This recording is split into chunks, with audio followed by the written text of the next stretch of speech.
Olá, estamos de volta nesta segunda-feira, dia 6 de junho. Marião, boa tarde. Boa tarde, Gisele. Vamos aos destaques dessa edição. Nestor Cerveró afirma em delação premiada pagamentos de mais de 500 milhões de reais em propinas. Comissão do impeachment se reúne hoje para definir cronograma do processo no Senado. MEC divulga resultado do SISU 2016. Mercado financeiro espera mais inflação e queda menor no PIB deste ano. Bombardeios aéreos mataram dezenas de civis em Alepo, na Síria. E nas alturas, japonês vence corrida aérea. O ex-diretor da Petrobras, Nestor Cerveró, delatou pagamentos de mais de R$500 bilhão em propinas. Segundo o jornal O Globo, ele também citou 11 políticos beneficiados. Em acordo de delação premiada, Cerveró informou que foram pagos mais de 500 milhões de reais em propinas, envolvendo negócios da petroleira estatal e a BR Distribuidora. E entre os políticos beneficiados com as irregularidades estariam o ex-senador Delcídio do Amaral, os senadores Renan Calheiros, Jarder Barbalho, Fernando Collor e deputados e ex-deputados Eduardo Cunha, Cândido Vacareza, Gilmar Tato, entre outros. Também aparecem na lista os nomes de Fernando Baiano, Renato Duque e o ex-diretor de abastecimento da Petrobras, Paulo Roberto Costa. Segundo Cerveró, integrantes do governo Fernando Henrique Cardoso também teriam sido beneficiados com um negócio envolvendo US$100 milhões, referente à compra pela Petrobras em 2002 na empresa argentina Pérez Companc. O ex-diretor também declarou que a compra de campos de petróleo na Angola também gerou cerca de R$50 milhões para a campanha do ex-presidente Lula à presidência da República em 2006, em negociações que foram comandadas pelo ex-ministro da Fazenda, Antônio Palocci. A Comissão Especial do Impeachment deve se reunir hoje para tentar votar o calendário apresentado pelo relator, senador Antônio Anastasia. Com a decisão do senador Raimundo Lira de acatar uma questão de ordem e reduzir em 20 dias o tempo para as alegações da defesa e da acusação, houve um impasse e a definição de um cronograma do processo ficou para essa semana. A defesa de Dilma recorreu ao Supremo Tribunal Federal e ao colegiado deve esperar a decisão do STF para elaborar o cronograma. E o presidente do Supremo Tribunal Federal, Ricardo Lewandowski, deve analisar hoje o recurso da presidente afastada Dilma Rousseff contra a redução do prazo em 20 dias para análise do processo de impeachment. A medida foi aprovada na semana passada pela Comissão Especial no Senado. Depois de divulgadas informações preliminares de delações de empreiteiros envolvendo o nome de Dilma e de dezenas de políticos, os aliados do presidente em exercício, Michel Temer, decidiram agilizar o processo de impeachment. A ideia é aprovar o afastamento definitivo dela antes das Olimpíadas. E o Conselho de Ética chega à etapa final do processo contra Eduardo Cunha. O parecer que pede a cassação do parlamentar deve ser analisado e votado nesta terça-feira. Mais de um mês após ser afastado da presidência da Câmara, em decisão unânime do Supremo Tribunal Federal, o futuro do deputado federal Eduardo Cunha pode ser definido nos próximos dias. Na semana passada, o relator do Conselho de Ética na Câmara, deputado Marcos Rogério, apresentou relatório defendendo a perda de mandato de Cunha por quebra de decoro parlamentar. Foi concedido o pedido de vista coletivo, o que garante prazo extra de 2 dias úteis para deputados analisarem o parecer. A análise está marcada para a sessão desta terça-feira. Se não der tempo e encerrar a discussão, a votação poderá ficar para quarta-feira. Cunha é acusado de manter contas secretas no exterior e de ter mentido sobre a existência delas em depoimento à CPI da Petrobras no ano passado. Ele nega e afirma ser beneficiário de fundos geridos por entidades jurídicas formadas para administrar bens e recursos. Ilan Goldfein deve ser sabatinado amanhã na Comissão de Assuntos Econômicos do Senado. Ele foi indicado pelo ministro da Fazenda, Henrique Meirelles, para o comando do Banco Central. O plenário do Senado também deve votar a indicação do economista Ilan Goldfan para a presidência do Banco Central. Na semana passada, o presidente da Comissão de Assuntos Econômicos, o senador Raimundo Lira, solicitou antecipar a sabatina, mas não houve acordo. Os aliados do governo queriam viabilizar a participação de Goldfan na reunião do Comitê de Política Monetária, quando será definida a taxa básica de juros, a Selic. Ilan Goldfan já foi diretor de política econômica do próprio Banco Central entre 2000 e 2003. Antes de ser indicado para o Banco Central, ele era economista-chefe e sócio do Itaú Unibanco. A pneumonia causou mais de 11 milhões de internações e 475 mil mortes em todo o país. E olha só, a vacina para a prevenção da doença existe e é disponibilizada gratuitamente na rede pública de saúde. Com a chegada do inverno, os problemas respiratórios aumentam e os casos de pneumonia também. E aqui em São Paulo é possível encontrar a vacina contra a pneumonia gratuitamente. E nós estamos aqui no Centro de Referência de Imunos Biológicos de São Paulo e vamos conversar com a doutora Ana Marli, que é infectologista. Doutora, para quem que é indicado então essas vacinas? Bom, nós temos duas vacinas antipneumocócicas. A vacina pneumocócica conjugada 10-valente, que é disponível na rede pública de saúde para todas as crianças até 2 anos de idade. São feitas 3 doses, 2 aos 2 e 4 meses e uma com 1 ano. Nós temos também a vacina pneumocócica polissacarídica 23-valente, que é disponível para pessoas com 2 anos ou mais que têm doenças de base que aumentam o risco de pneumonia. Então, por exemplo, pessoas com doenças pulmonares crônicas, cardiopatas, pessoas com diabetes ou com qualquer tipo de imunodepressão podem receber essa vacina. Essa vacina está disponível nos centros de referência para imunobiológico especial e é feita sempre com um pedido médico justificando o uso da vacina com o diagnóstico da pessoa. Então, doutora, é importante esclarecer que essa vacina não é para quem já está com a pneumonia, né? E sim de prevenção. Sim, essa, como todas as vacinas, é uma vacina preventiva. Quem tem pneumonia deve ser tratado adequadamente. Essa vacina é para ser usada antes da pessoa desenvolver a doença. E como é que, doutora, essa vacina age no organismo? Então, essa vacina age induzindo proteção por anticorpos ante o pneumococo. O pneumococo é responsável por cerca de 30% das pneumonias adquiridas em comunidade. Então, é também importante dizer que essa vacina não dá uma proteção total, uma vez que o pneumococo não é o único causador de pneumonias. E quanto tempo, então, a pessoa fica protegida? Em geral, 15 dias após a vacinação, a pessoa está protegida. E é preciso tomar uma segunda dose ou não? A vacina é feita em dose única e pode ser repetida apenas uma vez e nunca antes de 5 anos. Então, ela é diferente da vacina de influenza, que é feita todo ano. Muito obrigada, doutora Ana Marli.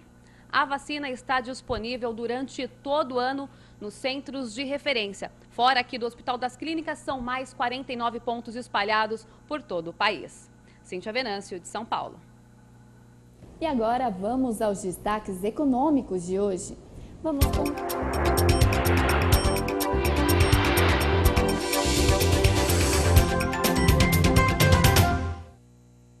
Vamos conferir os números da economia nesta segunda-feira. De olho na cotação, neste momento o dólar tem desvalorização de 0,45%.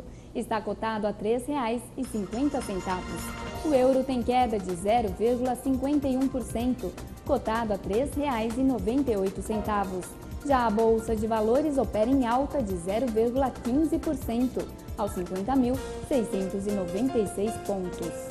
O mercado financeiro espera mais inflação e uma queda um pouco menor no PIB deste ano. A previsão dos analistas é de estabilidade na taxa de juros. Pela terceira semana seguida, os analistas do mercado financeiro subiram a expectativa de inflação para este ano.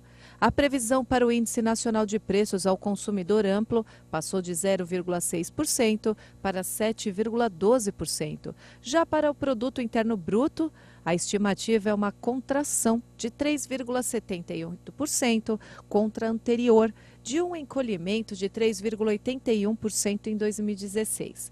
E a previsão é que a taxa básica de juros se mantenha estável em 14,25%. E a previsão é que a taxa básica de juros se mantenha estável em 14,25% ao ano, na reunião do Comitê de Política Monetária para definir o patamar da taxa Selic. Para esse fim de ano, a estimativa dos economistas dos bancos permaneceu estável em 12,88% ao ano, o que significa que o mercado segue acreditando em uma redução dos juros básicos da economia nos próximos meses. O Ministério da Educação já divulgou o resultado do SISU 2016. As matrículas devem ser feitas a partir desta sexta-feira. Os estudantes aprovados devem fazer a matrícula na instituição de ensino entre os dias 10 e 14 de junho. O sistema de seleção unificada recebeu mais de 1.500.000 inscrições de quase 780 mil candidatos. Cada candidato podia se inscrever em até 2 opções de curso. Essa edição oferece 56 mil vagas em 65 instituições. Os estudantes não selecionados já podem aderir à lista de espera do sistema até o dia 17 de junho. Os integrantes dessa lista que vierem a ser selecionados devem fazer uma matrícula no dia 23 de junho.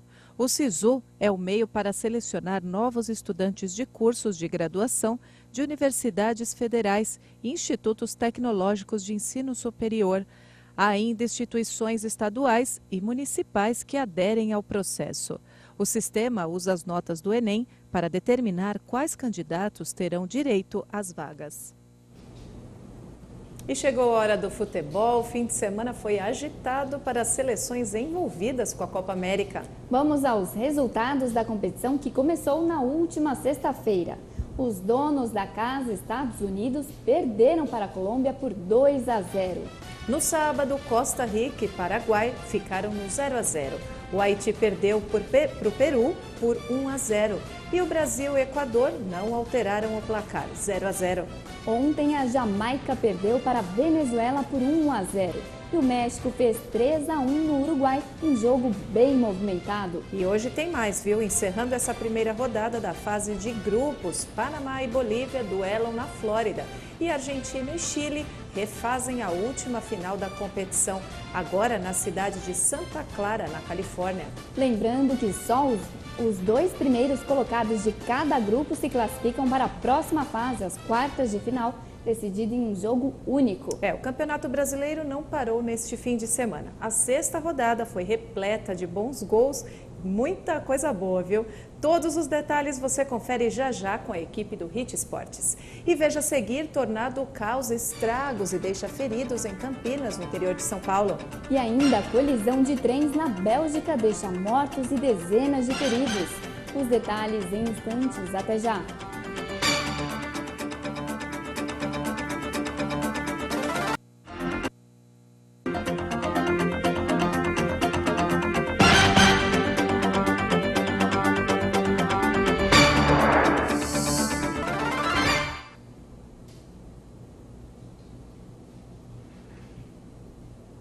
E estamos de volta para falar do clima. Vamos dar um giro pelo país e conferir a previsão para algumas cidades. E hoje, um segundo grande deslocamento de massa polar vai derrubar as temperaturas no sul. Ao longo da semana, todas as capitais da região devem bater sucessivos recordes de frio. Vamos então começar o nosso giro por lá, de olho em Porto Alegre. Essa é a esquina democrática no centro da cidade. Céu nublado em toda a capital gaúcha. O sol deve aparecer de forma rápida à tarde e não há previsão de chuva para hoje. Faz 12 graus e a máxima não deve passar dos 14. Agora é a vez de São Paulo na imagem Avenida Rebouças. O trânsito parece fluir bem em ambos os sentidos. Em toda a cidade, a CT registra neste momento 14 quilômetros de vias com lentidão. Sol entre nuvens no céu da capital paulista, onde deve chover bastante. Estão previstos 35 milímetros de chuva para hoje. faz 22 graus, a máxima é de 24. Vamos fechar o nosso giro no Nordeste. Essa é a Rua da Paciência, em Salvador. Céu azul em toda a capital baiana, onde a chuva deve passar longe lá, viu? Faz 31 graus, que é a máxima prevista para essa segunda-feira. E a chuva forte deste fim de semana fez o nível do Cantareira aumentar pelo sexto dia seguido. E o nível do sistema atingiu 40,7% da capacidade. Somente na madrugada deste domingo, São Paulo registrou mais chuva que a média histórica prevista para todo o mês de junho. 5 casas em Paraisópolis, na zona sul de São Paulo, desabaram e 2 pessoas ficaram feridas. Segundo o Instituto Nacional de Meteorologia, foram registrados na capital paulista 57,4 milímetros de chuva, enquanto a média histórica para o mês é de 53 milímetros. Nesses primeiros dias do mês, já foram contabilizados mais de 100 milímetros de chuva. O Centro de Gerenciamento de Emergências da Prefeitura divulgou um alerta sobre a possibilidade de mais chuvas nesse início de semana. Há potencial de deslizamentos de encostas em áreas de risco. O sistema Cantareira registrou 45,8 milímetros de chuva. A média acumulada nos primeiros 5 dias do mês de junho, em 2016, já passou de 98 milímetros e superou a média histórica de junho, que é de 58 milímetros. E olha só, em Jarinu, uma mulher de 48 anos morreu após ser atingida pela estrutura de um ponto de ônibus. E 20 pessoas ficaram feridas, sendo 4 em estado grave, depois que uma igreja desabou durante um culto.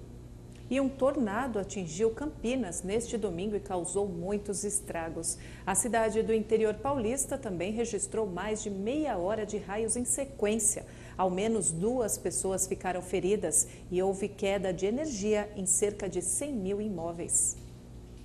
Técnicos do Centro de Pesquisas Meteorológicas e Climáticas aplicadas à agricultura confirmaram que um tornado atingiu a cidade. Os ventos ultrapassaram os 100 km por hora.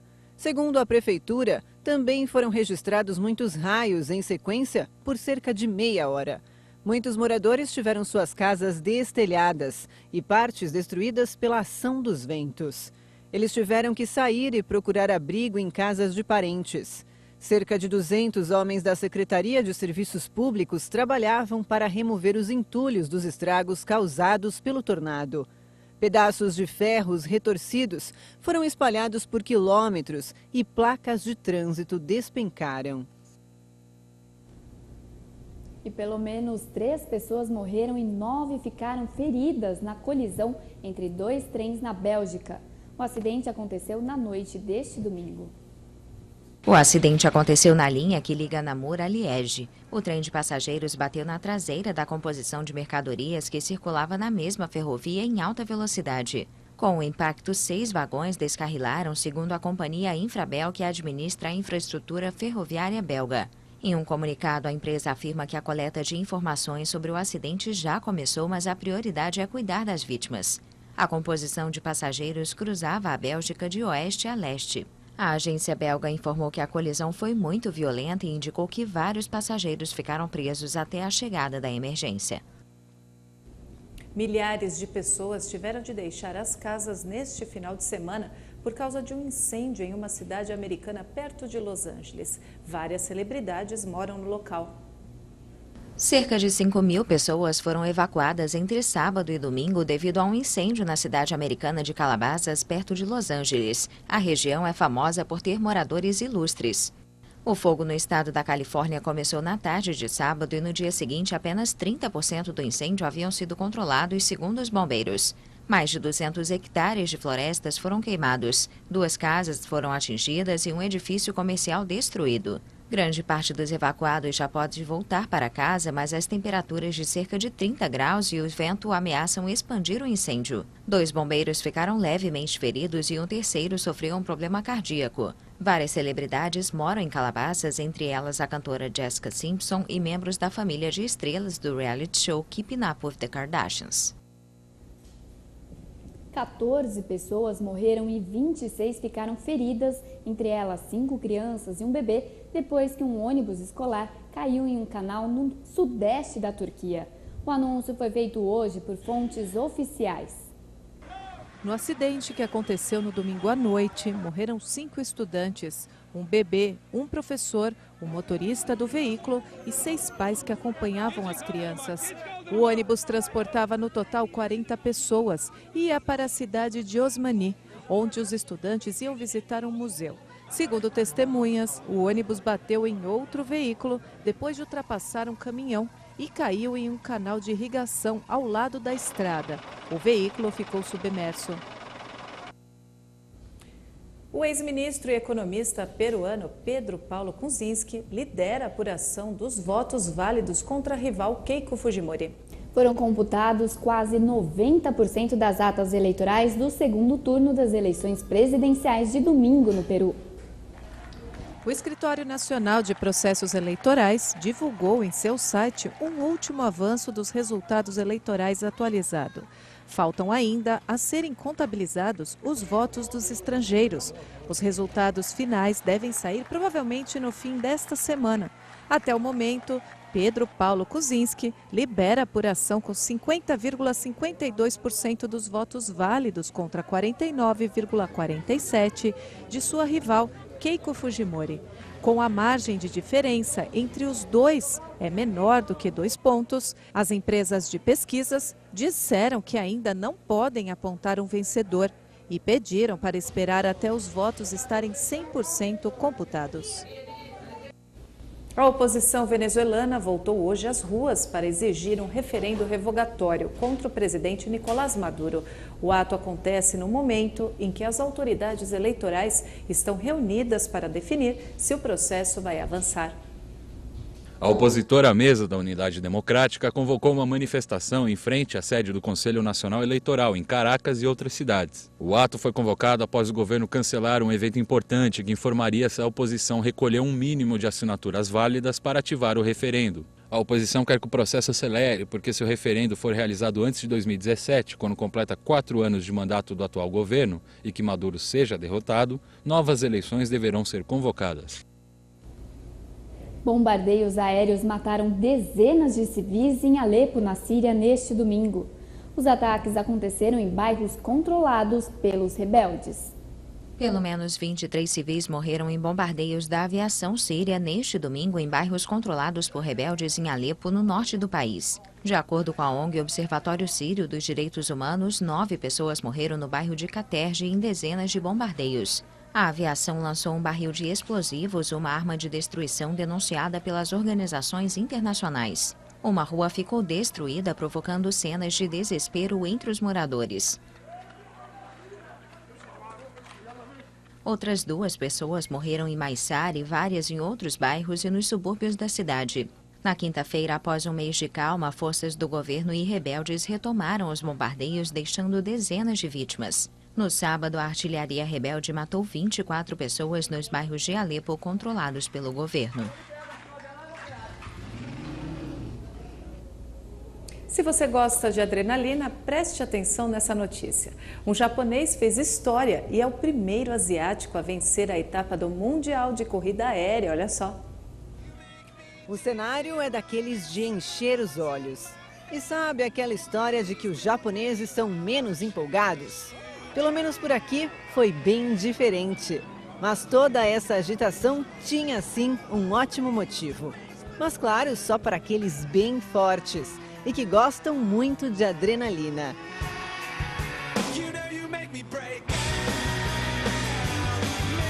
E convenhamos que esses obstáculos na água já seriam para qualquer um entrar em apuros.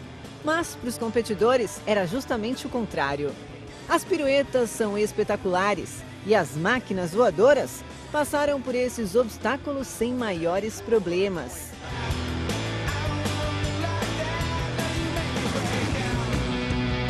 E para eles ainda sobra um tempinho para se divertir também com a, digamos, brincadeira.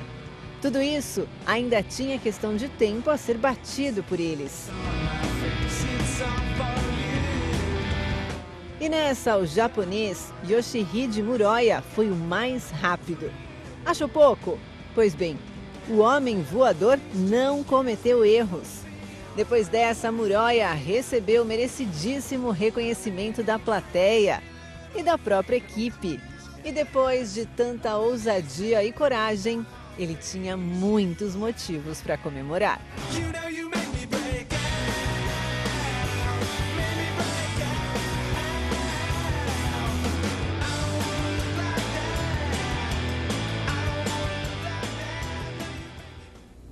E essa edição termina aqui. Uma boa tarde para você. Uma ótima tarde e até amanhã. Tchau.